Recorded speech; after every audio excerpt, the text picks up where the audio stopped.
Bienvenue à ce nouvel épisode d'Objets communs. Je m'appelle Gabrielle Desmarais et aujourd'hui, on jase avec Jean-François Bussière, le designer et fondateur de Matières Bussière. Son entreprise se spécialise dans la fabrication de mobilier et d'objets en pierre naturelle. Ce qui est très intéressant avec Jean-François, c'est qu'il a un parcours d'artisan entrepreneur plutôt atypique. Il vient d'une grande famille d'entrepreneurs, 5 générations, vous vous rendez compte. De la restauration à la construction, Jean-François a eu plusieurs vies. Et de fil en aiguille, il s'est découvert une passion pour le design. Il a développé son savoir-faire, il s'est fait confiance et ainsi est née Matières Bussière. Je voudrais que tous les artisans et les artisanes écoutent la discussion parce que sa vision des affaires est tellement pas celle qui circule dans notre domaine métier d'art, c'est rafraîchissant et ça fait du bien. Le parcours de Jean-François est super inspirant parce que su faire honneur à sa grande lignée familiale qui a œuvré dans le granit pendant plusieurs générations, mais en créant son propre chemin, en se réappropriant son savoir business puis en le mettant au profit d'une production plus artisanale, design et audacieuse. Bref, j'ai personnellement pris plein de bonnes notes pendant notre discussion et j'espère que ça vous donnera l'élan d'oser, de vous lancer et de rêver très grand. Bonne écoute! C'est pour ça que ton histoire m'intéresse aussi parce que j'étais curieuse de savoir comment... Tu sais, moi, j'ai un amoureux qui est musicien, mais qui a grandi dans une famille d'entrepreneurs quand même. Tu sais, c'est les portes Lambton qui sont devenues les portes Baillargeon, qui sont devenues autre chose. Fait que tu sais, j'étais curieuse de savoir comment toi, t'avais tiré ton épingle du jeu là-dedans. Parce que toi, tu viens... Là, t'es à Québec. T'habites-tu encore à Mégantic? Je suis à Mégantic et Québec. Ah oui, okay. Je entre Mégantic et l'île d'Orléans, pour être OK. Mais précis. t'as habité, t'as Mais grandi j'ai habité ici longtemps. Mon enfance, je suis né à Lac-Mégantic, à l'hôpital de Lac-Mégantic. Moi, mes parents sont... je viens d'un petit village qui s'appelle Saint-Sébastien. C'est ça, Saint-Sébastien. Mais oui. là, on y retourne, là, parce que le chalet de la famille à mon amoureux est à Saint-Sébastien. Ah oui? Oui, c'est la famille Proto. Fait que, tu sais, ils ont une espèce de chalet sur ce chemin-là. OK. C'est comme... Je connais ton hood. Fait que là, toi, t'as grandi, donc, dans la famille on peut-tu le dire, dans la famille de granit, dans le sens où... Est-ce que c'est ton père, c'est-tu le fondateur de... Non, c'est mon arrière-grand-père. C'est ça, on est à 4 générations. Moi, je suis la 4e génération. En fait, c'est mon arrière-grand-père qui a quitté la région de Québec pour venir exploiter une carrière de granit. Ah oui, c'est ça. C'est comme c'est le pionnier, là. C'est quand même pas Oui. Puis moi, ce que j'aime de mon histoire de famille, c'est, tu sais, on n'a pas, les Canadiens français, les Québécois, là, on n'a pas une grande culture au niveau de l'entrepreneuriat. Oui. Tu sais, on était plus le cheap labor, tu sais.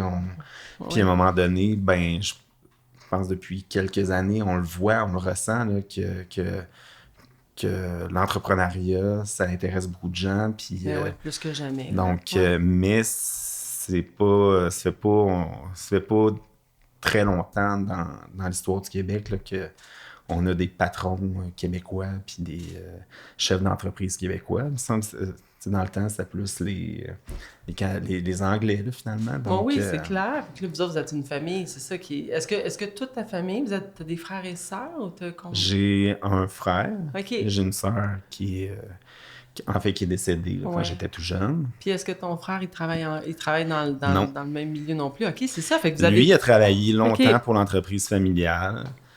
Parce qu'en fait, l'entreprise a été vendue il y a peut-être une trentaine d'années à un groupe qui s'appelle Polycar. Polycar, qui est une entreprise basée à Québec. Puis maintenant, Polycar, c'est un des leaders mondiaux dans l'industrie de la pierre. Donc, ils ont fait leur bonhomme de chemin. Oui. Puis se sont rendus jusque-là. Mais mon frère, quand il était chez Polycar, il a eu une opportunité pour se lancer dans une autre entreprise. Puis il a décidé de tourner la page sur l'industrie de la pierre. Puis, mais il est installé ici dans la région.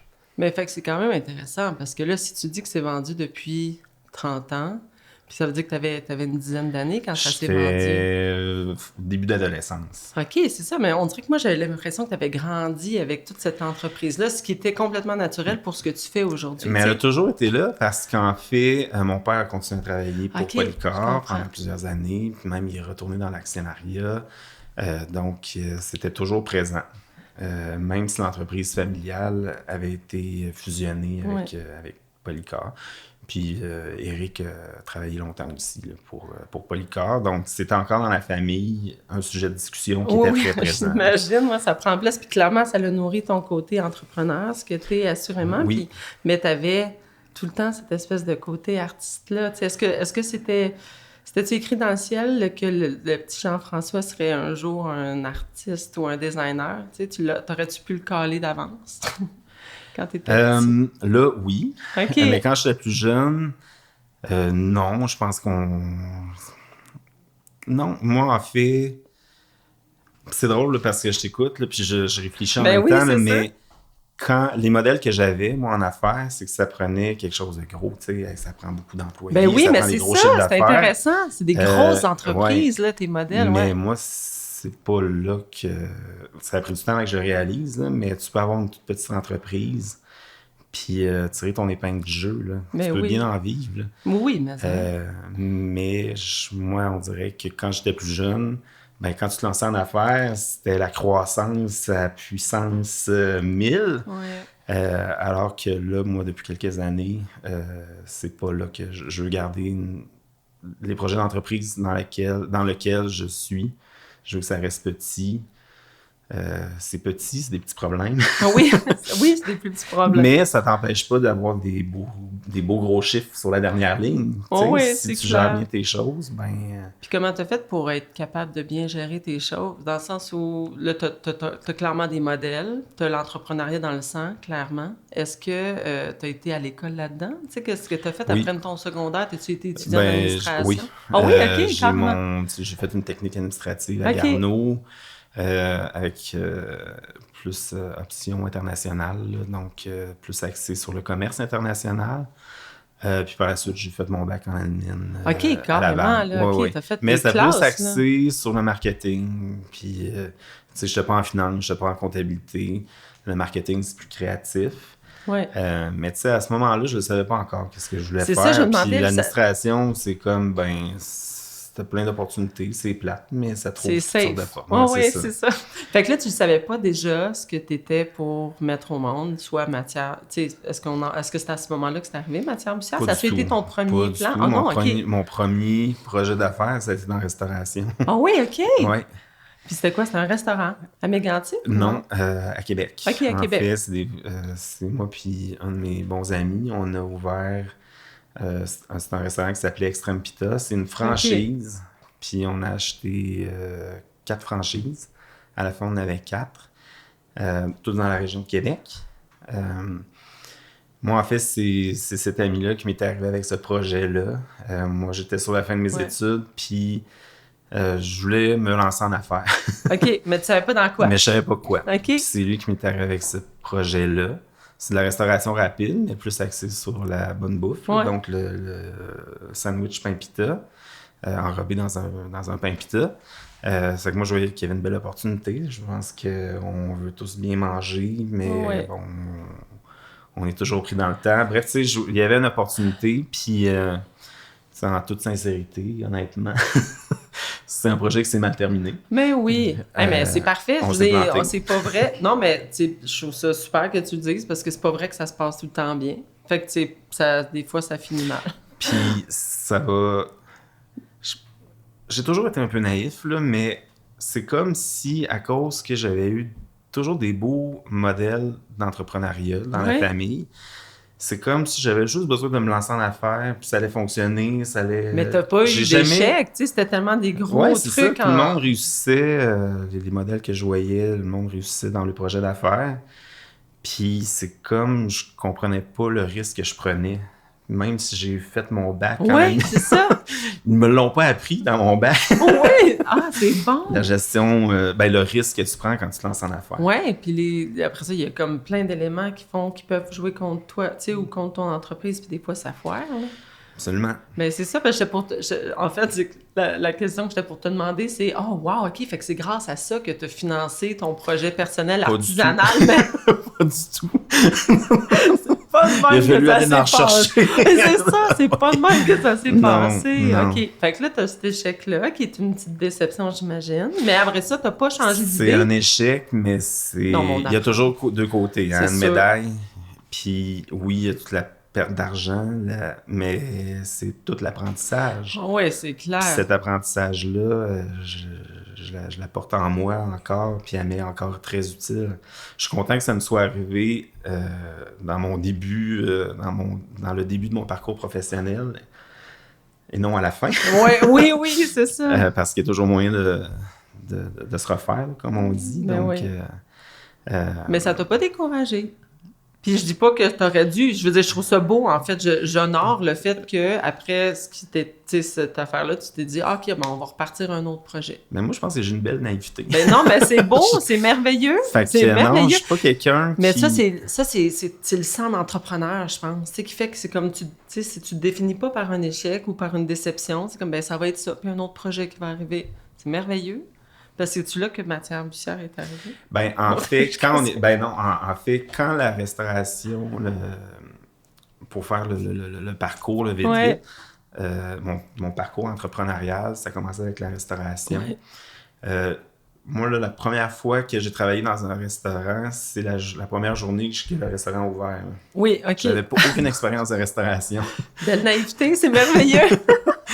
Oui.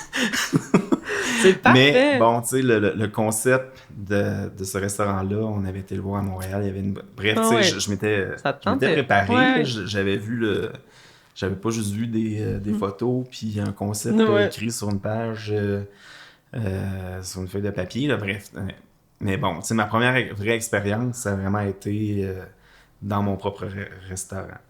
Je m'en allais où, là, avec ça? Tu te demandais, parce qu'après ça, ton parcours entrepreneurial t'a mené à une autre étape. Donc, en fait, ça n'a pas été long avant que je comprenne que la restauration, c'était pas mon domaine de prédilection. OK, c'est pour ça que tu disais ça. C'est comme moi, j'avais pas... C'était pas ça mon plan, là. OK.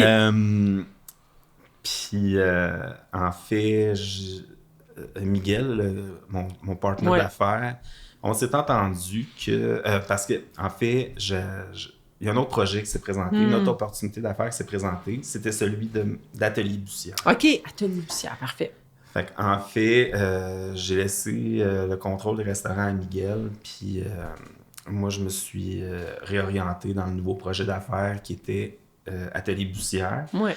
Puis au départ, Atelier Bussière, c'était un fabricant de comptoirs. OK, c'est ça. De granit, de quartz, de marbre. Donc, moi, j'ai quitté la restauration à mon plus grand plaisir. Oui, oui, c'est ça. T'es comme sauté sur l'occasion. Puis, tu sais, pourquoi je suis allé dans la restauration? C'était-tu pour essayer de me convaincre que j'avais pas besoin de l'industrie de la pierre? C'est pas là que je veux m'en aller, mais finalement, l'industrie de la pierre s'est présentée à moi. C'est quand même intéressant parce que c'est une opportunité qui est arrivée. Est-ce que c'était un concept qui existait déjà? Puis tu te dis, je vais y aller là-dedans. Ici, dans la région, des fabricants de comptoirs, il y en a quelques-uns. L'industrie de la pierre est très présente ici. Puis en fait, c'est que mon père était propriétaire d'un petit bâtiment. C'était une ancienne usine de monuments funéraires qui avait fermé il y a quelques années. Puis lui avait racheté ce bâtiment-là en se disant peut-être que ça peut nous être utile éventuellement. Puis il y a quelqu'un qui l'avait approché pour occuper les lieux, pour faire de la fabrication de comptoirs. Puis cette personne-là, ça allait pas très bien. Il avait besoin d'un coup de main. Puis bref, je me suis joint à lui. Je me suis occupé des ventes. Lui s'occupait de la production. Okay. Puis j'étais basé à Québec. Donc moi, je faisais mes ventes plus dans la région de Québec. Puis lui, il produisait dans ce petit atelier-là qui a grossi avec le temps. Puis qu'est-ce que tu fais quand tu fais des... Admettons, là, il y a toi qui fais les ventes. Puis il y a quelqu'un qui produit, mais qui dessine? Y a-t-il quelqu'un entre les deux? Y a-t-il une équipe plus grande que juste vous deux? Oui, parce qu'en fait, c'est quelque chose que je connais pas. Pour ce qui est du comptoir de cuisine, il faut prendre des mesures, faut que tu aies quelqu'un. OK, c'est juste ça. On avait des mesureurs. C'est relativement simple. OK, simple. Parfait. Puis en fait, pendant qu'on était dans la fabrication de comptoirs, un des inconvénients de fabriquer des comptoirs, c'est qu'on génère beaucoup de retailles. Oui. Ces retailles-là, bien souvent, sont trop courts. On reste souvent pris avec ces retailles-là. Puis c'est des beaux morceaux, mais tu peux pas les réutiliser dans la fabrication de comptoirs parce qu'on voit les bonnes dimensions. Oh, je te vois venir, j'aime ça. Non, mais c'est parfait parce que je la connaissais pas bien, ton tige, c'est super. Là, qu'est-ce qu'on peut faire avec ces retailles-là? Puis, il y a plein de choses qu'on peut faire. C'est des objets, du mobilier. Fait qu'on on a essayé de développer des produits, des objets, des tables, au travers de notre fabrication de comptoir. C'était impossible. Parce qu'en fait, quand tu commences à fabriquer des comptoirs, c'est vraiment très linéaire. Oui, t'as une chaîne de production, là, tu sais, oui, clairement. Donc, d'amener la fabrication de d'autres choses qui n'est pas connexe à la fabrication de comptoirs, c'était très complexe. Puis on se disait toujours, on pourrait en produire dans les périodes qui sont mortes. Oui. Mais on n'avait pas. Mais t'as pas de période morte, c'est un beau problème. Pas. Okay. Je vendais trop bien. Oui. Okay. Fait que bref, ce projet de développer des produits, ça n'a pas été concluant à cette époque-là. Mais là, on est comme en quelle année, mettons? Là? Ça fait combien 2015. De temps de ça? En fait, 2015. On a démarré Atelier Bussière 2010-2011. OK. On a fait une acquisition d'un fabricant de comptoirs à Québec en 2013, je crois. Donc ça nous a donné une belle capacité de production. On avait une salle de montre sur Québec aussi. Donc ça a augmenté le chiffre d'affaires considérablement parce que c'était le petit joueur qui achetait le gros joueur. À cette époque-là, c'était un chiffre d'affaires de 3,5 millions environ qu'on avait. Ouais. Donc, on livrait une cinquantaine de comptoirs par an. Puis là, à ce moment-là, c'est... Donc, c'est une vraie PME. Oui, c'est une PME, certain. Là. Puis là, toi, à ce moment-là, t'es-tu encore juste aux ventes ou t'es à la direction générale? Je me suis occupé longtemps des ventes, puis on avait un directeur général. Okay. Ça n'a pas fonctionné, donc là, j'ai pris la direction générale. OK, parfait. Fait que là, tu as ce gros chiffre d'affaires-là, puis ça roule le comptoir. Et là, je suis un gestionnaire. Oui, tu es un gestionnaire. C'est moi qui ai amené l'idée de développer d'autres choses, de développer d'autres produits à partir des retailles qu'on générait dans la fabrication de comptoirs. Puis en fait...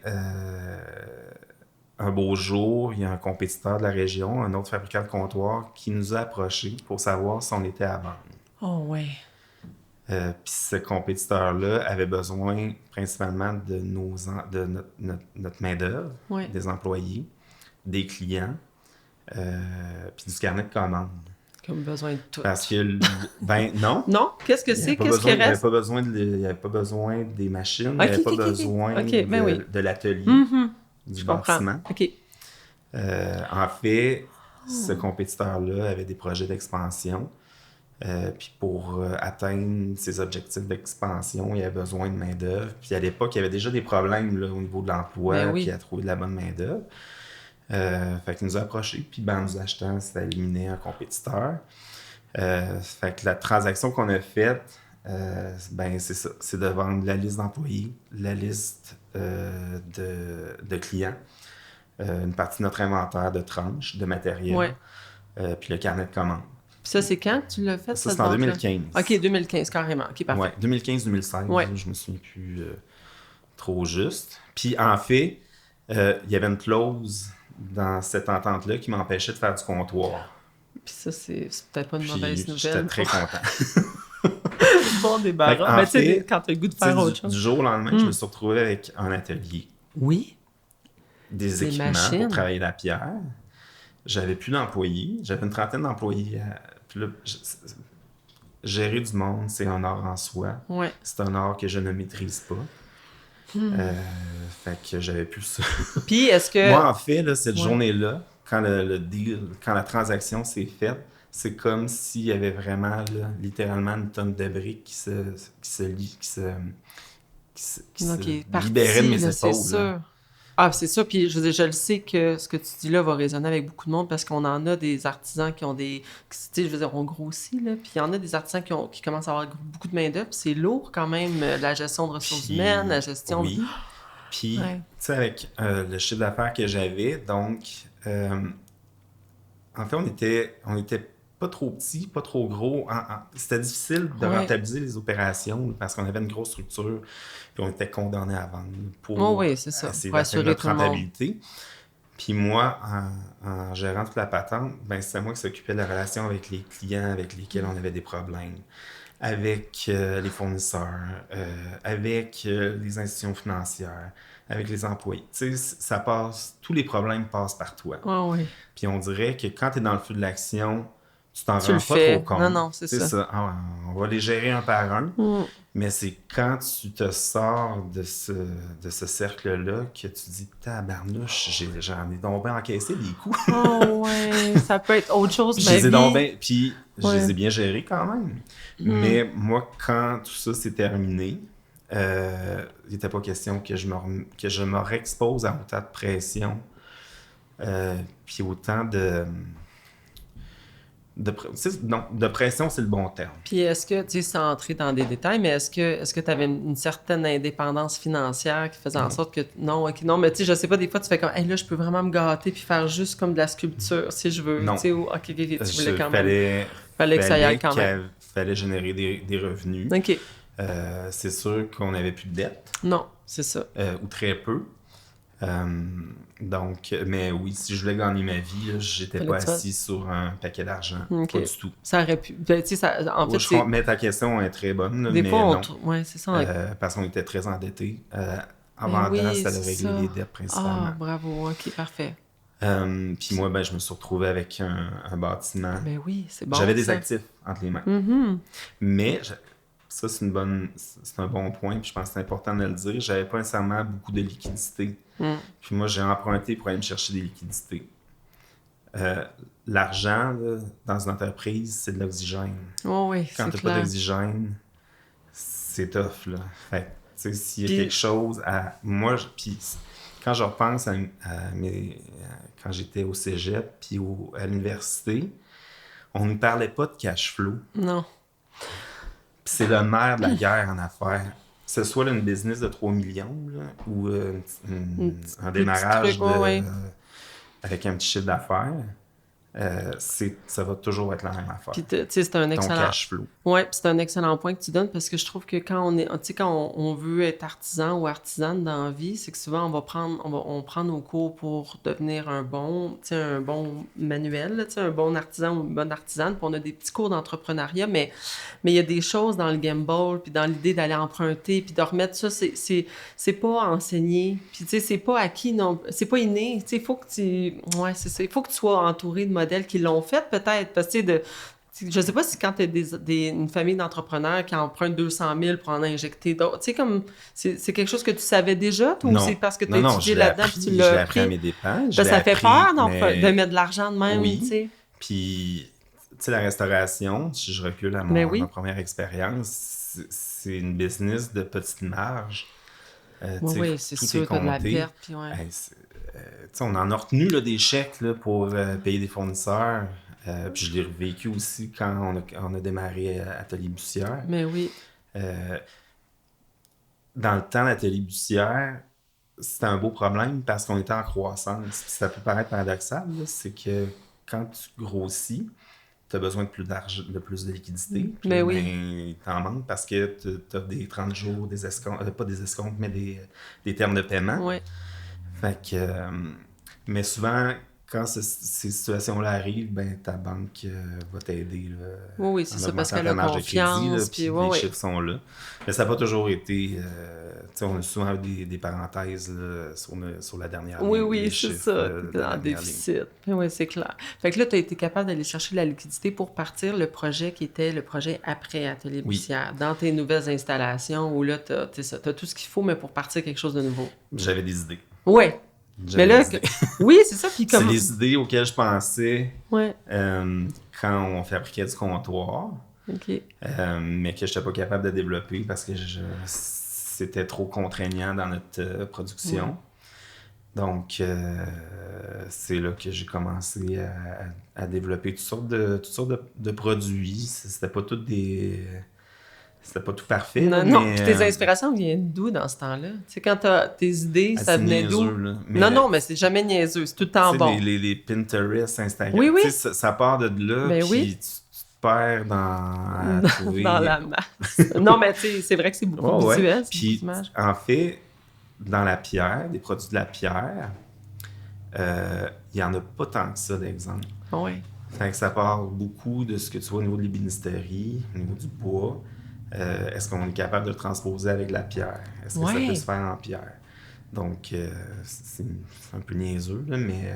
Non, mais c'est génial, parce qu'en fait, c'est tant mieux. Je trouve ça juste tellement intelligent que tu utilises que tu aies eu le flash, en fait, d'utiliser ces retailles-là, parce qu'en effet, ou sinon, qu'est-ce que, admettons, indépendamment de toi, ce que tu fais avec ces retailles-là, qu'est-ce que les autres font? Tu sais, en temps normal, mettons, en industrie, là, qu'est-ce qu'ils font, dans les gens? Dans l'industrie de la pierre? Ouais. C'est beaucoup du comptoir, de l'aménagement paysager. Mais avec les retailles, tu sais, et les gens... Les enterres. Et les enterres. Les cases. C'est ça que je me demandais. Qu'est-ce qu'il y a... Ça dort dans une cour. Ah oui, OK, c'est ça. Wow! Fait que c'est... Ça non, mais c'est génial. À un moment donné, il faut les détruire, puis on fait du remplissage. Des fois, tu peux réussir à faire du concassé un peu avec, là, mais... OK, mais mon Dieu, tu étais vraiment assis sur une mine d'or. Fait que c'est une bonne idée. Fait que là, tes idées, tu as commencé à les mettre en pratique. C'est toi qui les faisais toi-même? Oui, j'avais de l'aide parce que j'avais aucune expérience au niveau du travail de la pierre. Mais c'est ça, j'avais pas nécessairement beaucoup de talent. Non! Ah, c'est vrai, quand c'était le temps d'y faire. Ah, c'est bon, fait que t'as été chercher. Je suis vraiment plus un créatif. Mais non, mais c'est parfait parce qu'en fait, moi, je le dis souvent à mes étudiants, puis on en parle souvent même avec des collègues, il faut que tu saches où tu fais briller ton étoile dans la vie, là. Tu sais, puis des fois, tu as des bonnes idées, puis tu peux être un très, très bon gestionnaire, mais c'est correct que quelqu'un d'autre fasse la taille, tu sais. J'ai travaillé avec beaucoup de monde qui ont travaillé la pierre. Oui. Donc, moi, il y en avait un que j'avais en tête qui était excellent, puis qui était aussi créatif, qui embarquait un peu dans mes idées. Ouais. Puis, fait qu'avec lui, ben, on a développé toutes sortes de choses. Puis est-ce que C'était plus lui, l'artisan. Moi, j'étais le créateur, puis lui, l'exécuteur, si on veut, d'une certaine façon. Je mettais la main à la pâte, là, évidemment, oui. mais tu sais, c'est un art en soi, le travail de la pierre. Ça prend pas du jour au lendemain, donc... Non, mais c'est un beau travail collaboratif. Oui. Puis, tu sais, si on revient à ta confiance, en fait, je trouve ça super beau que tu te sois dit, j'ai des idées, puis on va les faire. Puis, tu sais, j'aurais aimé ça t'entendre, à savoir, tu sais, est-ce que tu faisais ça quand tu étais jeune, tu sais, déjà faire de la création d'un truc? Qu'est-ce qui fait que tu as eu cette confiance-là, que toi, tes idées étaient valables? Tu sais, on dirait que je trouve que c'est difficile des fois quand on est un créateur. J'ai toujours eu un talent pour le dessin, la peinture, ça a toujours été là. C'est ça, tu faisais ça. Moi, en fait, j'avais une tante qui avait son atelier dans son sous-sol chez elle. Puis il y avait toujours un plaisir à aller voir qu'est-ce qu'elle avait produit dans son atelier. Oui, tu avais cette sensibilité-là déjà. Tu sais, c'est autant la sculpture que le dessin, que la peinture.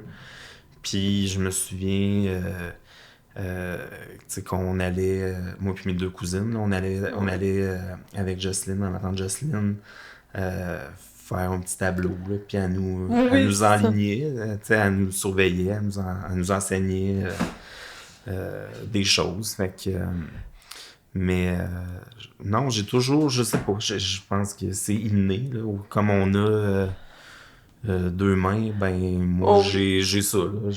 C'est niaiseux mon exemple. Là, non, mais je comprends. Non, c'est pas du tout niaiseux parce que ça fait juste dire que c'est quelque chose que tu portais en toi, t'as pas eu à le chercher, tu le savais déjà. Fait que tu sais, quand tu t'es mis à avoir des idées, ça t'est venu naturellement, puis c'est juste beau, je trouve, que tu te sois donné cette confiance-là. Tu sais, je veux dire, il y en a plein qui ont des idées, qui vont dire, voyons, je ferais jamais ça. Je pense que c'est ma belle naïveté qui m'a aidé. Là, c'est ça va t'avoir sauvé sur toute la ligne. Ma belle naïveté. Non, mais c'est parfait parce que est-ce que ta naïveté t'as été une fière alliée quand c'est venu le temps justement de faire des objets? Parce que est-ce que ça s'est bien passé, ça? Tu t'as mis à en faire plein? Ça a-tu bien été? Comment ça marche? La réponse, c'est non. Puis encore là, ma belle naïveté, c'est que j'avais aucune idée dans quoi je m'embarquais. C'est pas facile, là, tu sais, c'est pour ça que je trouve ça. Puis en fait, moi, quand ce projet-là a démarré, pas tellement longtemps après le démarrage moi, j'appelais ça Atelier Bussière 2.0. OK, c'est ça.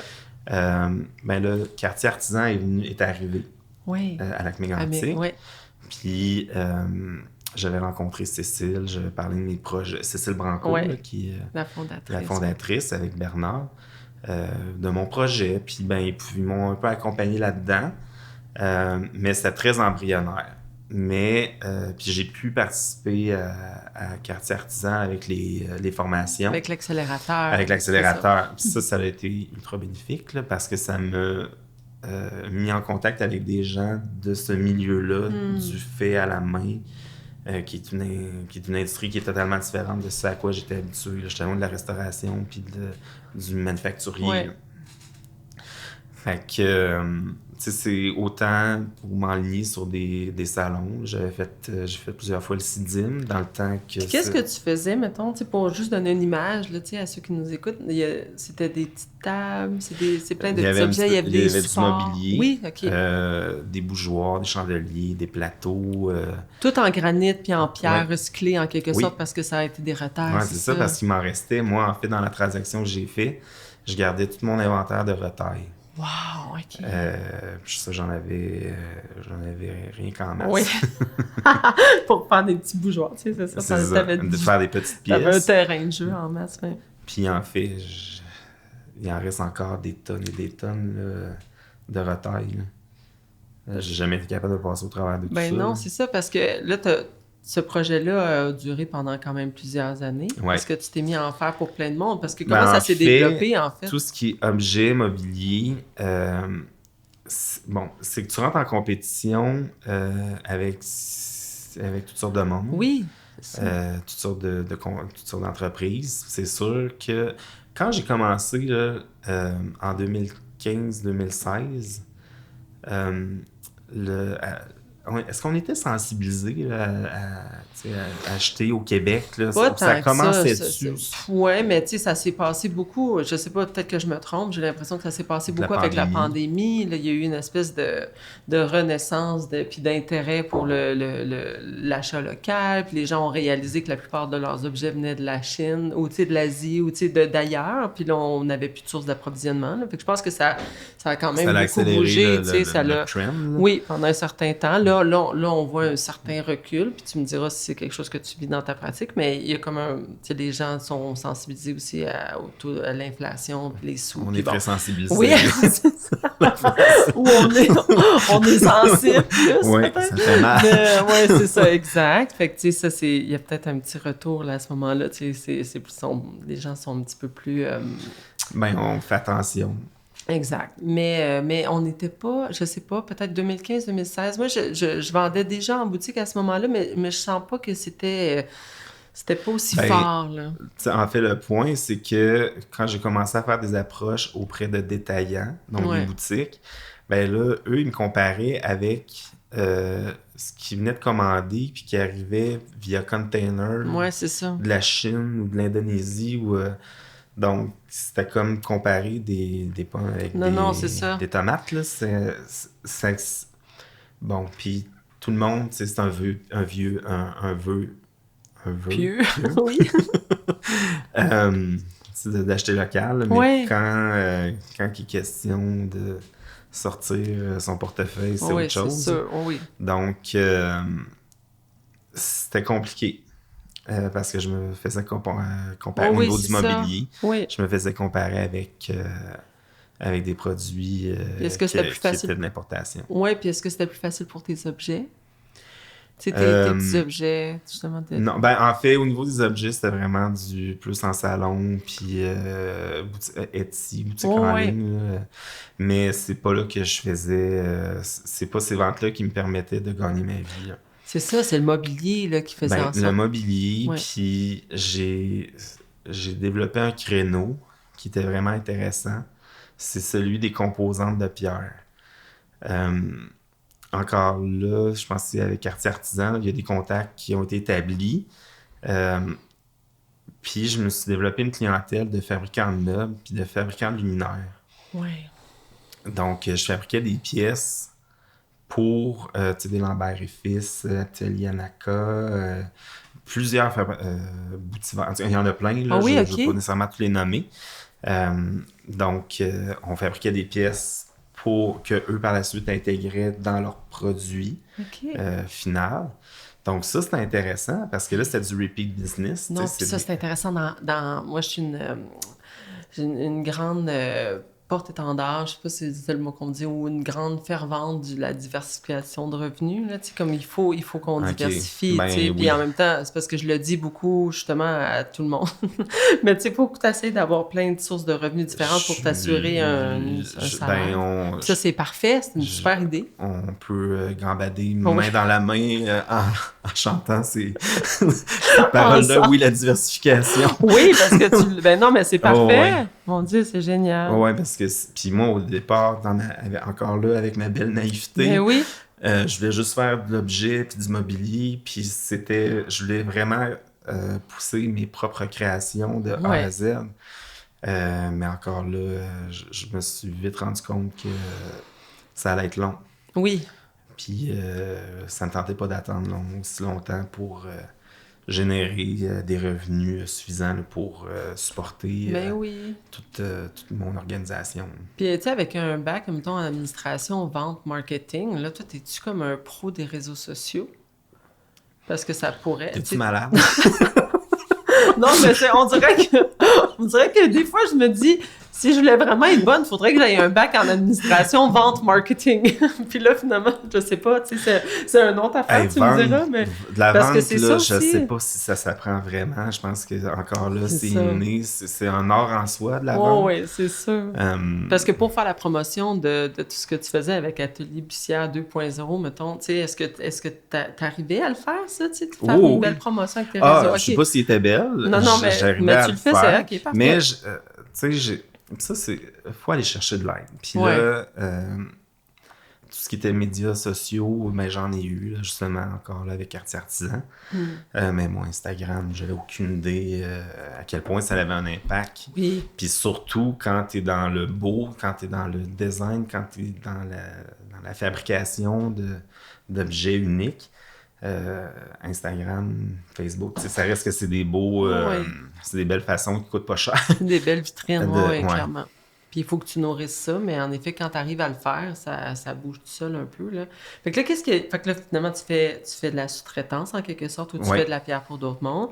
Puis comment ça a évolué, ce modèle-là? Tu t'es-tu mis... Est-ce que tu as réussi, à travers tout ce que tu peux faire pour les autres, à conserver une partie où toi, tu faisais tes créations encore? OK. Oui. En fait, tout ce qui est composantes, là, les pièces qu'on faisait pour les fabricants de luminaires puis les fabricants de meubles, c'était mon pain puis mon beurre. Oui, c'est sûr. Puis ça, j'avais des commandes qui rentraient à chaque mois, à chaque semaine. Fait que j'étais content d'avoir développé ça. Ben oui, clairement. Parce que ça m'a été salutaire. Oui. C'est beau, ça, ce mot. C'est très beau, mais ça pourrait... En fait, t'aurais pas pu mieux choisir. Ah ouais? C'est salutaire. Non, mais c'est vrai parce que ça veut dire que ça t'a sauvé. Je veux dire, financièrement, j'imagine, ça t'a permis d'avoir une certaine stabilité. J'étais capable de bien vivre. J'étais même capable de cotiser derrière. Oui, c'est ça. Mais c'est ce qui est quand même pas banal dans nos domaines. Je suis comme, wow! Ouais. C'est quand même cool. Mais est-ce que t'avais de l'aide alors? Est-ce que, là, moi, je te vois tout seul avec une personne qui t'aide à travailler pour faire tes petits objets. Mais là, à ce moment-là, quand t'as un carnet de commandes qui embarque de même, ça veut dire que là, toi, tu commences à avoir plus de monde dans le shop. Mais on était 3. Ça se remplit, On était 3. Puis j'ai essayé d'amener ça à 4. Ça n'a pas fonctionné pour différentes raisons. Puis j'ai dit non, c'est pas vrai que... Vous êtes restés à 3. On est restés à 3. Puis j'avais quand même des super équipements qui me donnaient une grosse capacité de production. Ouais. Fait que... Mais c'est ça, des fois, on en veut toujours un peu plus. Oui, c'est ça. C'est clair. Fait que je dis non. Puis bon, c'est ça, ça engage quelqu'un d'autre, ça vient jouer dans ta profitabilité. Puis moi, la pandémie, là, ça a vraiment été bon. Ah oui, ça a été bon au niveau des affaires. À bien des niveaux. Oui, c'est ça. Est-ce que ça a été la même chose pour toi? Oui. Moi, ça a été très, très bon au niveau des affaires. Je plains ceux qui se sont partis en affaires en pandémie parce que ce que je vois autour de moi, c'est qu'ils pensaient que c'était ça, la nouvelle réalité. Puis là, il y a une petite descente, puis ils n'ont pas connu le début. Tu sais, quand tu pars en pandémie, puis là, tout le monde achète plusieurs fois par jour. Ça a donné un peu comme une espèce d'effet un peu licorne, là, tu sais, arc-en-ciel. Tu sais, c'était comme, oh my God, c'est ça la vente en ligne, c'est extraordinaire. Oh, je fais rien, puis ça marche. L'argent me tombe dessus. Oui, c'est ça. Ça a été, oui. Je pense que pour plusieurs entreprises qui étaient déjà positionnées en ligne, puis qui avaient déjà un petit créneau, je pense que ça a été vraiment, vraiment une bonne période au niveau des affaires. Puis après ça, ça nous a permis de peut-être, en tout cas, se repositionner aussi, parce que ça nous a tous donné le temps de ralentir chacun dans nos secteurs. Mais je sais que c'est ça. Là, tu sais, ceux qui étaient pas prêts, tu sais, ceux qui n'ont pas vécu le avant, repognent une petite descente en ce moment. Fait que oui, j'imagine que ça a dû être très, très bon pour toi aussi. Puis les gens voulaient vraiment acheter, voulaient consommer local, puis voulaient acheter proche, puis tu sais. Mais quand... c'est quoi la date là, fatidique? Là? 13 mars, 13 mars, 14, quand Legault a mis le Québec en pause. Oui. Je pense que c'était la première fois que j'avais un aussi gros montant de compte à recevoir. Oui. J'avais plein de commandes qui avaient quitté là, les jours avant. C'était toute partie, oui. Fait que mon argent là, était dans les comptes à recevoir. Ouais. J'ai dit jamais je vais la revoir. Moi, j'étais convaincu que... Ben non, mais moi, j'ai pensé être facteur, être factrice. Hein, tu sais, dans ça, je me suis dit, qui va avoir besoin de bijoux si on sort plus jamais de chez nous? Tu sais, comme... Fait que c'est normal que tu aies pensé ça. On verra plus jamais notre... Ben oui. Puis ils m'ont tout payé. Non, ça... Ça a été bon pour cette toi. Cette journée-là, là, j'ai eu peur. Oui, mais je te comprends. Puis pourquoi tu dis que ça a été bénéfique aussi à d'autres niveaux? Tu sais, dans le sens où pour les affaires, tu disais que ça a été bon, mais... Puis non, c'est parce que tu disais, puis entre autres, mais tu sais, je savais pas si ça avait été bon pour toi pour d'autres choses aussi, cette fameuse pandémie-là. En fait, ce que je voulais dire, c'est que ça a été bon, oui, pour les affaires, mais pour les chiffres, c'était super. Oh, les ventes, OK, c'est ça. Mais personnellement aussi, c'était une bonne période aussi. Oui, c'est ça. Non, mais c'est bien parce qu'en fait, c'est rare que les gens ont nécessairement ce discours-là. Il y en a plusieurs qui ont trouvé ça tough, puis c'est pour ça que c'est le fun des fois de faire comme « Ah oui, pour moi, ça a été une bonne période. » C'est le fun aussi d'en parler de cette partie-là. Puis c'est vrai, parce que moi, à ce moment-là, je travaillais beaucoup dans la production. Ouais. J'étais beaucoup dans l'atelier. Puis à un moment donné, les chiffres étaient... La demande était là, les chiffres étaient là. Ça fait que moi, je me suis retiré de la production, puis j'ai laissé mes deux collègues, Fred et Mike, du côté de l'atelier, puis moi, je faisais tout le reste. Ouais. En fait, moi, ma job, c'était de gérer la patente, puis d'amener de l'eau au moulin pour faire travailler les gars du côté de l'atelier. Puis, tu sais, quand tu dis que tu emmènes de l'eau au moulin, ça veut dire que tu fais de la vente, tu vas rencontrer les clients, tu gères les comptes clients, puis est-ce que tu dessines encore à ce moment-là? OK, c'est ça, parce que c'est toi quand même qui es le designer à ce moment-là. Mais j'ai travaillé avec d'autres personnes, des collaborateurs, parce que c'est le fun d'avoir la vision de quelqu'un d'autre qui en fait, je travaillais avec deux boîtes là, de design qui n'avaient jamais été trop impliquées dans le travail de la pierre. Donc là, c'est un beau défi. C'est particulier, là, oui. Fait que, tu sais, d'avoir leur vision, d'avoir leurs idées, c'était vraiment super. En fait, avec une boîte, une boîte de design, on a développé une collection d'urnes funéraires. Oui. Puis, tu sais, le mandat, c'était vraiment là, de développer des modèles qui sortent de l'ordinaire, tu sais, qui sont design, qui sont beaux, qui sont pas funèbres, qui peuvent être un objet décoratif. Mais c'est un objet décoratif avec une mission de commémoration, mais tu sais, qui est... C'est intéressante, là. Oui, une version plus contemporaine, peut-être. C'est ça, exactement. Oui, vraiment. Mais en fait, ça, c'est arrivé pendant la pandémie. Ouais. Le temps que c'était plus tranquille, là, avant que les ventes commencent à débouler. Ouais. Puis, avec une autre boîte, on a développé des modèles de table. Ah oui, OK, c'est ça, parfait. Puis, moi, j'essaie de comprendre aussi comment on arrive à se positionner à savoir, tu sais, comment on fait pour déléguer, puis de savoir qu'on va avoir les finances assez solides. Tu sais, donc, quand toi, tu décides d'engager quelqu'un qui va sculpter ta pierre, là, je sais, t'as pas un chiffre d'affaires déjà de 250 000 quand tu décides de faire ça. Non, mais c'est ça, mais qu'est-ce qui fait que toi, tu as la confiance de faire ça? C'est là qu'en partant, ça te prend de l'argent en banque. Pour supporter ton démarrage, supporter cette décision-là.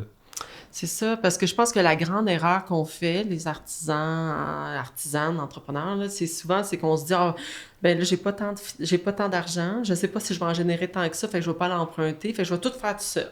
Fait que là, on travaille comme 95 heures tout seul à essayer de gérer un horaire qui se peut pas. Fait que là, t'en fais jamais autant, t'as pas le temps de gérer, tu vas pas chercher des nouveaux clients, tu gères pas tes... Tu sais, tu dis... Oui, c'est un là, cercle fait que t'as vicieux, comme une puis... spin, là, tu sais, qui fait que je pense que beaucoup de monde reste pris dans cette spin-là, puis en parlant avec des collègues, c'est beaucoup ça qui arrive, puis je suis comme... C'est pour ça que je trouve ça vraiment intéressant de t'entendre, parce que tu as une vision d'entrepreneur, veux pas, là, tu sais, puis qui fait que tu gères les choses différemment. Puis je pense qu'il faut qu'on apprenne de ça, parce que de la façon que nous, on le fait en ce moment, c'est pas parfait. Il y a des choses à aller chercher, là. Mais ça, je pense, moi, c'est ma vision, là, c'est un peu la façon que je vois ma vie. Il faut trouver sa recette. Ouais. C'est comme en amour, avec ta conjointe. Ouais. Tu as besoin de trouver ta recette pour que Mm-hmm. ça marche. Même chose au travail. Déléguer. Mais je comprends, tu sais, c'est trouver sa recette, là. Mais des fois, un des ingrédients principaux, c'est l'argent. C'est Oui. pas tout le monde qui l'a. Puis l'argent, ça vient avec la peur. Tu sais, il y a tous ces espaces d'affaires-là, là, tu sais, quand t'as peur d'investir, quand tu sais, tu sais, il y a tout un... En tout cas, je Mais pense ça, que il y a c'est le de risk l'aide. averse. Ouais. Tu sais, moi, j'ai pu compter sur l'aide de la SADC, là, qui est un organisme local, la MRC. Moi, je suis allé cogner à toutes les portes. Je suis allé voir tous les programmes qu'il y avait disponibles. Moi, je suis allé chercher de l'argent. Ouais. Tu sais, il y a des programmes et des organismes, c'est là qui sont là pour ça. Ouais, exact. Puis eux autres sont peut-être plus enclins à t'aider, parce que souvent, c'est risqué de prêter de l'argent à une entreprise qui est en démarrage ou qui est en croissance. Puis bon, c'est pas toujours les banques qui sont prêtes à te suivre dans ton projet, mais eux sont peut-être plus enclins à t'aider. Ça veut dire que toi, quand tu vas faire ces demandes-là, tu t'arrives puis tu fais ton plan d'affaires. Là. Oui. Tu as fait ça, toi, là. Oui. Ah oui, non, mais c'est parfait. Oui. Ça, c'est pas banal, là. Il y en a beaucoup qui font pas de plan d'affaires, justement, parce que ça semble trop compliqué. Puis, il y a comme toutes les prévisions financières. Ça peut devenir un peu angoissant ou anxiogène, pour des gens qui ont étudié dans ton choix. Il faut se faire un plan d'affaires. Au moins, c'est de se faire un tableau Excel. Oui. Puis de faire une prévision de ces 12-18 prochains mois, au moins ça. Puis, tu peux te faire toutes sortes de scénarios, là, optimistes, négatifs. Oui, puis toi, tu tiens ça tête, là. Tu sais, quand tu es là, on va parler de ce que ça devient maintenant, ton travail, mais au sein d'Atelier Bussière, longtemps, c'est toi qui gérais ça, puis tu tiens ça serré, ce tableau Excel-là, là, tu checkes tes entrées, tes... Oui. Non, mais moi, je compare le réel versus... tes chiffres. Ouais. C'est de comparer le réel versus tes prévisions. Ouais.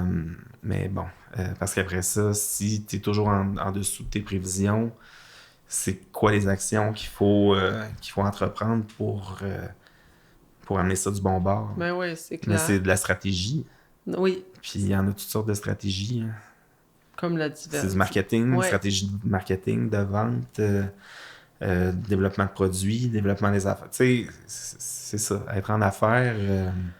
c'est ça. C'est un cercle qui continue continuellement en évolution, puis il faut que tu t'adaptes, il faut que tu t'ajustes. Puis t'arrives-tu à faire ça d'une façon saine où tu travailles pas comme 150 heures par semaine ou tu travailles tout le temps? J'ai travaillé très longtemps, beaucoup. À longueur de semaine, là, du lundi au dimanche. Oui. Mais pour moi, ça n'a jamais été lourd. C'est ça.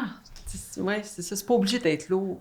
Non. Il y en a qui aiment ça, juste travailler. C'est ça. Mais moi, je suis pas quelqu'un qui aime travailler tard. Okay. J'aime mieux me lever tôt. Puis vers 5-6 heures, je suis vraiment moins productif. Oh oui, OK, ça stoppe là, c'est parfait. Ouais. Parce que je me demandais comment t'arrivais, quand on travaille beaucoup de même, c'est le sort de tous les entrepreneurs, là. Je veux dire, il y a toujours quelque chose à faire, puis si toi tu le fais pas, personne d'autre va le faire, fait que ça te demande quand même de travailler beaucoup. Puis comment tu faisais pour garder ton équilibre, parce que t'as une vie amoureuse, t'as une vie familiale, comment qu'on fait dans ce temps-là pour garder... Bon, une partie de ma vie d'entrepreneur, j'étais célibataire. Là, c'est plus le cas depuis 4 ans. Ouais. Puis ça a changé des choses. Mais oui. C'est sûr que je travaille moins. Puis là, ben, depuis 7 mois, je suis maintenant rendu un jeune vieux père. Oui, c'est une félicitation. Merci. Mais c'est vrai que ça nous change oblige. encore plus les choses. Ça fait que, bon, en ayant une petite organisation, une petite entreprise qui tourne beaucoup alentour de toi, Oui. C'est facile de modifier la trajectoire ou de l'adapter. Tu peux adapter ton entreprise à ton style de vie. Oui. Plus facile que quand tu as juste comme 15 employés. Tu sais, c'est ça. Oui, parce que là, moi, j'avais des employés à l'époque de confiance. Donc, j'avais pas besoin d'être toujours là à 6 heures le matin parce qu'on commençait à travailler à 6 heures le matin. Oui, oui. Les gars savaient quoi faire. Bon, fait que je pouvais me permettre d'être avec la famille. Ben oui. Puis comment ça a évolué? Alors, fait que tu sais, là, en date d'aujourd'hui, ton modèle d'affaires n'est pas le même. Tu sais, Atelier Bussière n'est plus ce que c'était. Tu as fait des changements. Comment c'est arrivé, ça? Il y a tellement eu de changements que j'ai changé de nom. Oui, parce qu'en fait, quand on parlait de diversification, j'ai aussi développé la distribution. Donc, moi, pendant que je faisais mes recherches pour trouver des produits, m'inspirer au niveau des produits, j'ai découvert une entreprise française qui s'appelle Tipto. Puis eux autres, leur produit de départ, c'est des pieds. Des pieds en acier avec un serre-joint. Puis en fait, moi, en fabriquant des tops en pierre, ben, je pouvais utiliser leurs pieds, leur système de pieds, puis faire des tables complètes. Ouais. Fait que je les ai approchés, j'ai placé des commandes, j'ai commencé à faire des tables avec le pied. J'ai commencé à vendre le pied sans les plateaux. Puis de fil en aiguille, j'ai commencé à rentrer de plus en plus de leurs produits. Puis Tipto sont très actifs au développement de produits. Ils sortent énormément de nouveaux produits. Donc, au départ, il y avait des pieds, mais ça continue avec des tabourets, des chaises, des canapés. Il n'y avait pas de distributeurs au Canada, eux autres, là. Oh oui, wow! Fait que j'ai commencé à développer cette ligne-là. Puis c'est le fun, la distribution. Ben oui, c'est sûr, ben oui. Tu places une commande, puis c'est tu fais ton inspection. Quand tout est beau, ben... Fait que là, tu as commencé à faire ça. Est-ce que tu distribues d'autres entreprises aussi, ou c'est maintenant, oui, okay, mais à cette époque-là, l'époque d'Atelier Bussière, il y avait juste Tipto. OK, parfait. C'était suffisant parce que c'est sûr, la diversification, c'est intéressant, là, mais à un moment donné, il faut mettre des efforts à bien des endroits. Là, ta distribution, ta fabrication, ben oui, c'est pas toujours cohérent. Comment tu fais pour pas t'éparpiller? C'est quoi? Ah oui, tu t'éparpilles? Non, mais parce qu'en effet, c'est facile, tu sais, puis c'était une question qu'on me pose souvent aussi, c'est comment je fais pour diversifier sans avoir le sentiment que je m'éparpille, tu sais, puis là, moi, j'essaie de me dire, ben, faut que tu gardes la vigie, puis que tu essaies de garder un objectif, tu sais, ça répond à ma vision d'entreprise, oui, non, mais tu sais, as-tu un conseil, toi, comment tu fais pour pas... Parce qu'on a tendance à en prendre il faut rester quand même dans le même marché. Il faut que ce soit... Moi, c'était le même type de clientèle. Oui. OK. Donc, je parlais aux mêmes personnes. C'est sûr que la distribution, c'est relativement... C'est simple dans le sens que tu reçois une commande, tu places ça sur des tablettes, tu pousses tes ventes, puis c'est un processus qui est simple. Peut-être que je me trompe, mais moi, ça, c'est ma vision. Oui. C'est ce que je connais là, jusqu'à présent.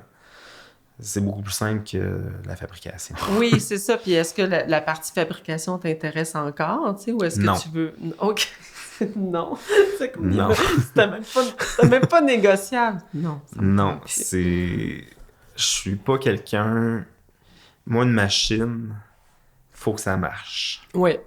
Quand ça marche pas, c'est... J'ai pas de j'ai pas d'intérêt. Essayer de comprendre pourquoi, c'est quoi le problème de moteur. Oui, puis ça, c'est de la gestion, là, quand tu as des machines à gérer. Oui. Oui. Puis bon, moi, c'était des contrôles numériques. C'est plus complexe. Donc, ça, c'est tannant quand tu as des délais de livraison, puis ta machine ne fonctionne pas. C'est stressant. Là, Ben oui, c'est ça, parce que là, finalement, tu t'es retrouvé, tu sais, c'est comme si tu peux pas y échapper à la croissance d'entreprise, là, tu sais, fait que tu t'es comme il en faut une croissance. Oui, c'est ça, tu sais, mais on dirait que, tu sais, pour toi, ça va bien, là.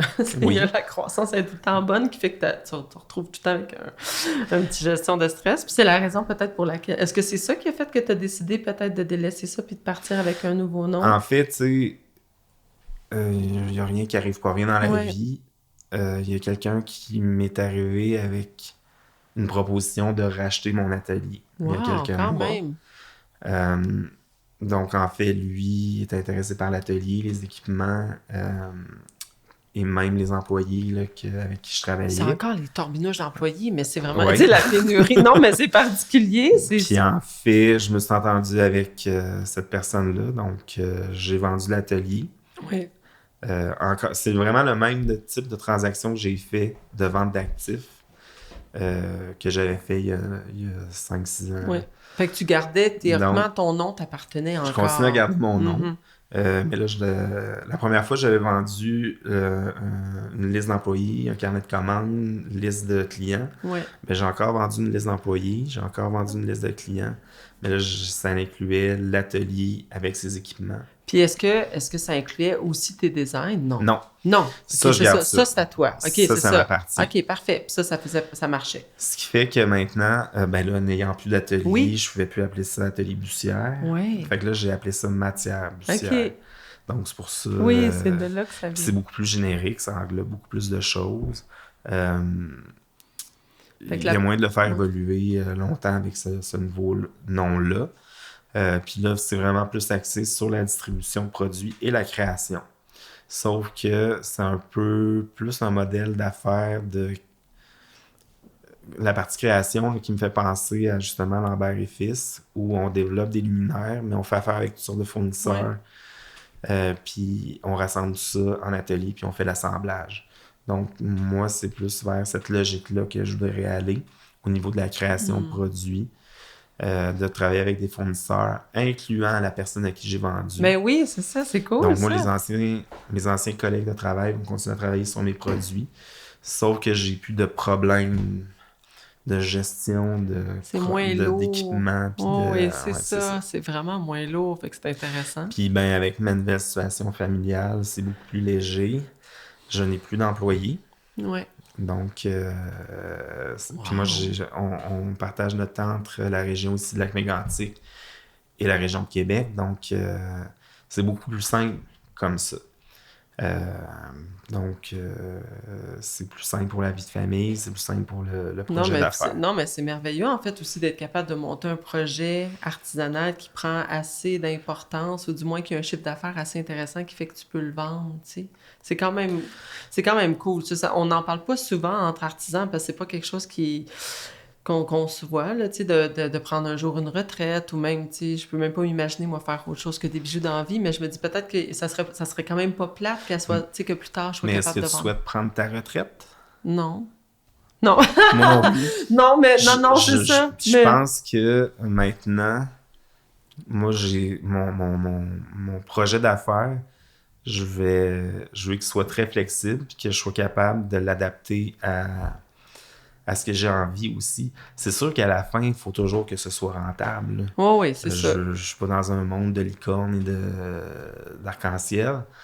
Faut faire en sorte que j'arrive à faire des opérations qui sont rentables, que je suis capable de donner un salaire puis à me dégager des profits. Mais moi, si c'est le même, je suis prêt à continuer longtemps. Là. Ce que tu crées, puis que tu produis, que tu fabriques et que tu distribues via Matière Bussière, c'est principalement envoyé où? C'est juste au Québec? Canada. Un peu aux États-Unis. Puis that's it. OK, c'est ça, parce que je savais pas si t'exportais Europe puis un petit peu partout, là, ça aurait pu, tu sais. Mais OK. Pour l'instant, c'est Canada, un petit peu États-Unis. Ça veut-tu dire qu'il faut que tu te déplaces aux États-Unis puis aller dans des salons puis ces affaires-là? Ce n'est que du commerce en ligne. Côté États-Unis, là. Puis t'investis-tu? J'ai comme plein de nouvelles questions maintenant. Moi, là, tout ce qui part du côté États-Unis, là, c'est via Simons. Ah, c'est ça, parfait, c'est ça. Ouais. Non, mais c'est merveilleux. Ça veut dire que t'as pas nécessairement investi à fond la caisse dans ton site Internet pour faire la promotion en ligne aux États-Unis. Simons et Etsy. Oui, OK, parce qu'ils sont encore beaucoup. là. Etsy, là, c'est encore... Ouais, je suis encore là-dessus. Là, ouais, OK. Je sais pas pour encore combien de temps. J'ai pas fait des tonnes de ventes. Là. Qu'est-ce que ça nécessite comme installation de faire ce que tu fais en ce moment? C'est un entrepôt. Ouais. C'est tout. OK, parfait. Mon Dieu, c'est quand même assez avec des smooth. étagères. Oui, c'est ça, c'est tout. C'est parfait. Puis est-ce que tu penses que, tu sais, mettons, si on se projette dans le temps, on a parlé de retraite, puis je sais que là, tu veux pas nécessairement prendre ta retraite, mais est-ce que tu penses que c'est un projet qui pourrait vivre sans toi? Tu sais, le verrais-tu, ça aussi, Matière Bussière, mettons, rendu? Ou ça pourrait peut-être être même avec la 5e génération. C'est-tu 5e génération, Ma avec ton enfant? Cécile, oui, ta petite Cécile. Ouais. Ça se pourrait, tu sais, qu'elle décide de reprendre ça pour faire autre chose, mais c'est encore tout loin. C'est possible. Oui, exact. C'est sûr que ça serait le fun si elle pouvait reprendre ça, là, mais je pense que c'est beaucoup, beaucoup, beaucoup trop tôt. Non, c'est ça, on n'est pas là. Mais bon, tu sais, je pense que quand on a des enfants, on veut juste qu'ils soient heureux, puis qu'elle trouve ses projets qui vont la rendre heureuse. Puis si c'est de reprendre un projet d'affaires... Mais tu sens que ton projet pourrait quand même vivre avec quelqu'un d'autre. Tu sais, comme moi, moi, ça s'appelle Gabrielle Desmarais. Ça serait bien Moses, tu sais, de vendre ce projet-là avec... En tout cas, c'est difficile pour moi de penser que je pourrais le laisser à quelqu'un d'autre sous cette forme-là. Tu sais, il faudrait que ça ait un autre nom. C'est pour ça que j'ai... Non, il faut que ça garde son nom. Oh, oui. non, mais ton oh, oui, non, c'est ça, ça mais... a une valeur. Oui, c'est ça. Oui, t'as raison, mais tu sais, c'est tellement, tu sais, je comprends. Dans nos parts. C'est pour ça que je me demandais si tu voyais Matière Bussière évoluer au sein de quelqu'un, tu sais, d'une autre personne, tu sais. Ouais. Why not? Tu serais capable de le laisser aller. Je m'attache pas beaucoup. C'est ça, c'est bon, ça. Des fois, j'aime mieux ça que de m'enfarger à essayer de garder des choses. Ouais. Non, mais c'est sain. C'est sain. Ça te permet peut-être de garder une espèce de vue d'ensemble sur ton projet aussi. Tu sais, t'as comme une espèce... T'as peut-être une petite distance saine qui fait que t'arrives à prendre des bonnes décisions. Puis... Oh, oui. Non, mais ça, c'est bon. Je prends des notes de ça. Puis est-ce que... Puis tu sais, si tu penses à toi plus vieux, là, tu sais, vraiment vieux, là, tu t'imagines comment, tu sais? Est-ce que tu y penses des fois à tes vieux jours? Comment tu as le goût de... Tu sais, est-ce que tu te vois encore dans un nouveau projet d'affaires à 70 ans? Peut-être. Je sais pas. Parce que là, je suis au début de quelque chose. Ouais. Puis là, dans les prochaines années, ça va être de faire évoluer ce projet-là qui est Matière Bussière. Ouais. Donc, c'est sûr que là, j'ai 44 ans. Jusqu'à mes 50 ans, je pense que ça va être ça, le projet de développer ça. Mais après ça, moi, c'est sûr que je veux continuer à voyager. Je vois des voyages. Tiens, oui. Je vois des voyages. Puis d'ailleurs, mon projet, peut me permettre de voyager. Ouais, dans le sens que c'est beaucoup axé sur la boutique en ligne. Ça me prend juste quelqu'un qui pourrait m'aider au niveau de l'entrepôt pour envoyer des commandes qui rentrent pendant que tu pourrais faire un 4 mois ailleurs. Oui. Ouais, ça, c'est bon, ça. Ça tenterait-tu de t'occuper? De moi m'occuper de ton entrepôt. De mon entrepôt, oui. Moi, je pourrais m'occuper de tes ventes en ligne ailleurs. OK. Non, je vais me le garder, ça. C'est parfait. Puis on arrive à la fin de notre entretien déjà, puis j'ai des questions en rafale pour toi. Vas-y, donc. Si tu avais à collaborer avec un ou une artisane pour créer l'objet de ton choix, as-tu une idée avec qui tu voudrais collaborer? T'sais, parce que là, tu as déjà fait beaucoup de collaborations. Tu sais, mettons, tu as fait avec c'est le fun. Ouais, c'est le fun. Puis y a-tu quelqu'un, mettons, que tu avais le droit de dream big, tu avais le droit de rêver, ou même peu importe qui, là, tu fais comme elle a fait des affaires vraiment complètement hors normes, ça me tente, ou tu sais, je sais pas si tu as quelqu'un en tête. Parce que là, tu as fait principalement du mobilier.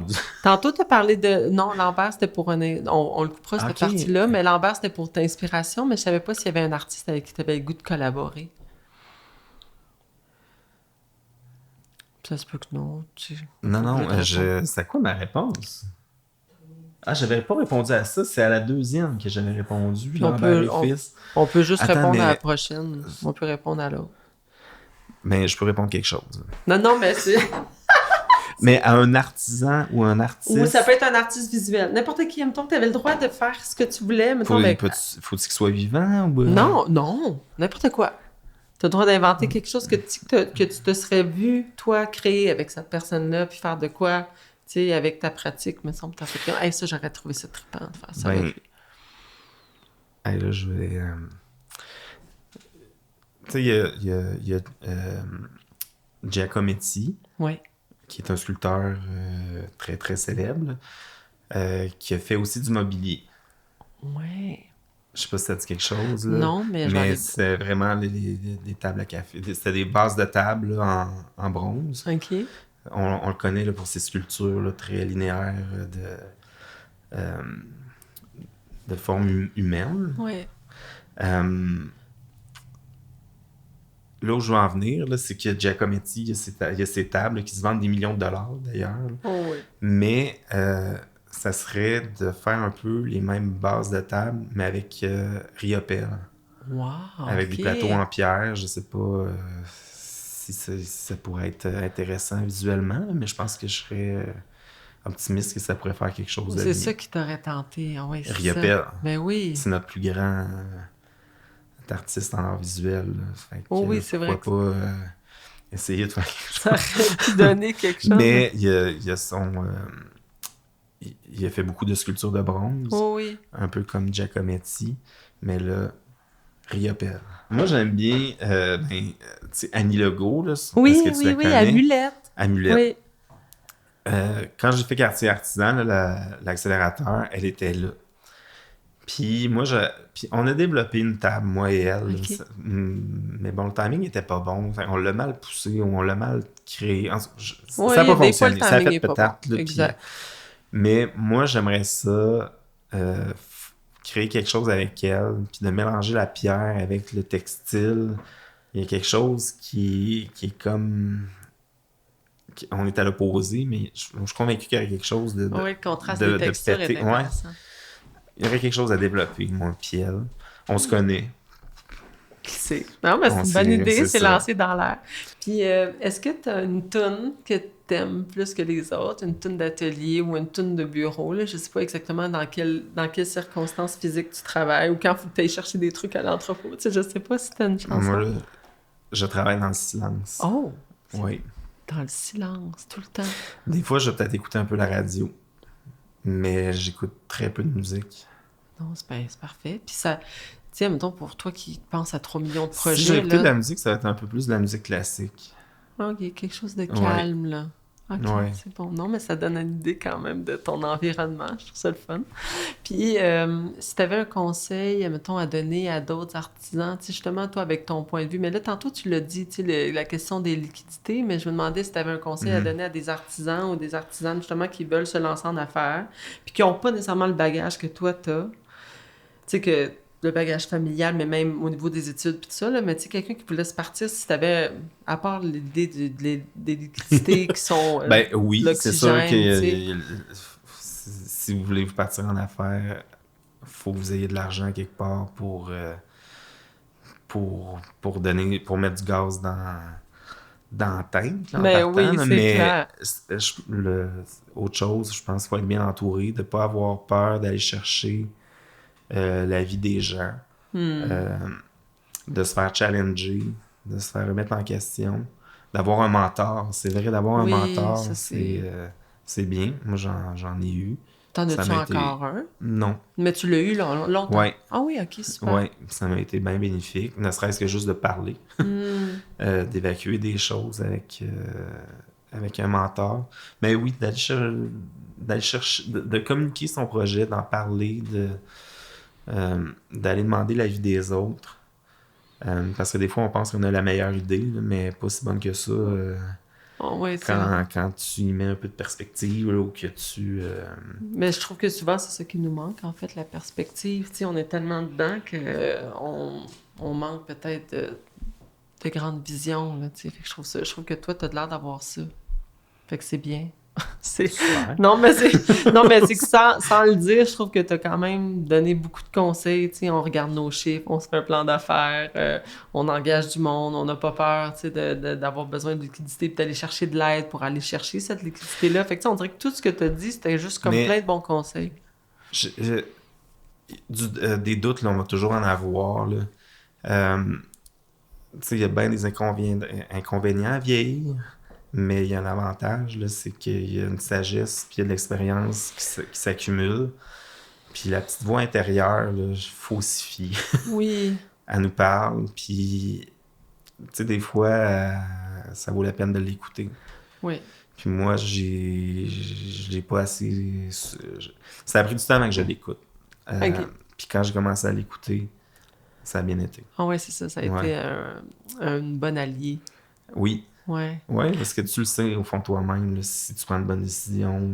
Puis comment tu fais pour savoir si ta petite voix est en train de te freiner? Tu sais, la petite voix qui te dit que t'es un imposteur, une imposteur, ou que non, ou que tu doutes, ou que t'as peur. Ou, tu sais, on l'a aussi, celle-là. Comment tu fais pour faire la part des choses entre les deux, mettons? C'est une bonne question. Non, mais parce que la petite voix, elle peut avoir beaucoup de choses à dire. Des fois, mais pas la mienne. OK! Ah, c'est bon! Moi, c'est toujours juste... Non, tu le sais pas. Mais c'est parce qu'on le sait, des fois, qu'on s'en bat. Je te donne un exemple. Tu sais, il y a un client qui t'approche, là. Puis en partant, tu le sais que, me semble, tu le files pas. Oui, on le sait. Puis tu me comprends, là. Mm-hmm. Mais là, c'est un beau projet qui va me donner tant de dollars. C'est souvent pour les sous qu'on les fait, ceux-là. Ouais. Ben, des fois, d'apprendre à dire non. Là. Ouais. Ben, c'est ça, je pense que la petite voix, elle m'a permis grâce à ma petite voix, j'ai dit non. Ah ouais. Sur des projets que je ne sentais pas, puis... Wow, OK, t'as eu un bon feeling. C'est bon. Parce que c'est vrai moi, j'ai plein de fois où j'ai pas dit non parce qu'il y avait l'appât du gain, là, tu sais, aussi parce qu'il fallait. Fait que, tu sais, non, c'est bon. J'aurais dû. Fait que, tu sais... Parce qu'à la fin, t'as calé de l'argent? Ouais, mais tu sais, au final, t'es stressé, c'est malheureux, puis tu travailles 3 fois trop. Tu sais, comme, fait que finalement, c'est jamais payant, ces gigs-là. Là, mais tu le savais. Ouais, oui, ma petite voix le savait. Mais c'est ça. Il faut l'écouter, cette petite maudite vraiment, t'as vraiment raison. Puis si t'avais une question à poser à quelqu'un, tu sais, un entrepreneur que t'admires ou un artiste ou un artisan, tu sais, que tu trouves merveilleux, qu'est-ce que t'aurais à poser? Un truc qu'ils sont capables de faire, que toi t'as de la misère, ou tu sais, où tu fais comme, comment est-ce qu'ils font cette affaire-là, eux autres? Mais est-ce que tu connais un artisan ou une artisane qui gère bien son temps? Ben, non. Si oui, non. c'est cette personne-là, personne-là que je voudrais parler. Ouais, je comprends. Quelqu'un qui sait bien gérer son temps. Qui arrive à tout faire. Aussi de faire, ou de mieux dispatcher, tu sais, départager toutes les tâches à faire dans sa semaine pour arriver à mieux faire tout. Moi, j'ai un problème, là, c'est que je suis quelqu'un qui est lent. Je travaille pas vite, j'écris pas vite, je lis pas vite. Tu sais, OK. Quand je m'assois, on dirait qu'il y a toujours comme une couple de minutes là, avant que j'embarque. Je suis de même. OK, t'es pas sur le 220. Oh là. Non. OK, non. Mais pourtant, c'est tellement intéressant parce que tu dis que t'es lent puis que tu fonctionnes lentement, mais t'accomplis des grandes choses. Fait que c'est comme... Ça fait juste démontrer qu'il n'y a pas une formule, là, tu sais, t'es pas obligé d'être à fond Léon. Ouais. Des fois, il faut l'être, là. Ouais. Oui, c'est ça. Des fois, il y a des délais où... il y a des contraintes de temps qui t'amènent à être sur le 220 et plus. Mais c'est pas ton rythme naturel. Non. Là. Je sors de ma zone de confort. C'est pas intéressant. Il y en a qui performent là, quand ça va vite. Pas moi. Ah non, c'est ça. Fait que c'est pas ça ton idéal. Ben, c'est quelqu'un qui gère bien son temps ou qui apprend à travailler plus... Quelqu'un qui travaille vite. Ouais. C'est moi écrire un courriel, là, si je vais le relire, je vais être sûr qu'il n'y a pas de faute. Je sais pas. Oh oui, je comprends, tout est lent. Oh oui, c'est ça. Je suis rendue à la dernière question où je te demande qu'est-ce que je te souhaite pour la suite. Oui. Ce que tu peux me continuer, là, c'est que ça continue. Juste que ça continue. Ouais. C'est encore mieux que ça continue. Oui, c'est ça. Parce que ça va super bien. Je suis dans une belle période de ma vie. J'ai jamais été aussi heureux. Je peux pas demander plus. Fait que juste que ça continue. Mon Dieu, mais je te souhaite toute cette belle continuité-là. Merci beaucoup à toi. De ton honnêteté puis de ton ouverture. Ça fait plaisir. C'était le fun. Ton point de vue était vraiment intéressant. Je tenais à vous dire un gros merci d'avoir pris le temps de nous écouter aujourd'hui. Si vous avez aimé ce que vous avez entendu, on veut le savoir. N'hésitez pas à nous laisser vos impressions et vos questions sur la page d'Objets communs, parce que vos commentaires, vos encouragements et votre soutien nous font du bien et nous poussent à continuer. Si le cœur vous en dit, laissez-nous aussi plein d'étoiles. C'est ça qui contribue au succès et à la longévité de notre beau balado. Vous avez adoré cet épisode? N'hésitez pas à le partager avec vos collègues, vos parents, vos amis. Non seulement ça nous permet de faire rayonner le balado, mais en plus, ça vous permet de partager votre pratique. Et pour ne rien manquer de nos prochains épisodes, abonnez-vous à Objets communs sur vos plateformes de balado préférées et suivez-nous sur les réseaux sociaux. J'aimerais remercier Sarah Giroir, directrice de Quartier Artisan, grâce à qui tout ça est possible. Merci à Rachel Fortin pour avoir réfléchi le concept avec moi, d'être ma partner de feu à chaque étape et de contribuer grandement à la réalisation de ce merveilleux projet de cœur. Merci à Victor Saliba pour son travail magique à la captation et au montage. Merci à Daniel Baillargeon pour la musique qui accompagne si bien nos épisodes et à Kat Laporte pour la création de notre magnifique visuel. Ce balado existe grâce à Quartier Artisan. C'est un organisme qui a pour mission de rassembler les artisans et les artisanes entrepreneurs québécois et québécoises et de les accompagner dans leur développement professionnel. Le partage entre pairs par des activités d'accompagnement, de formation, de mentorat et de réseautage est au cœur de son approche. Ils sont vraiment trop méconnus et leur travail est extraordinaire. Je vous invite à aller les suivre sur les réseaux sociaux, à aller visiter leur site web à quartierartisan.com et de vous inscrire à leur infolettre. Je m'appelle Gabrielle Desmarais. Merci encore du fond du cœur pour votre écoute et à très bientôt.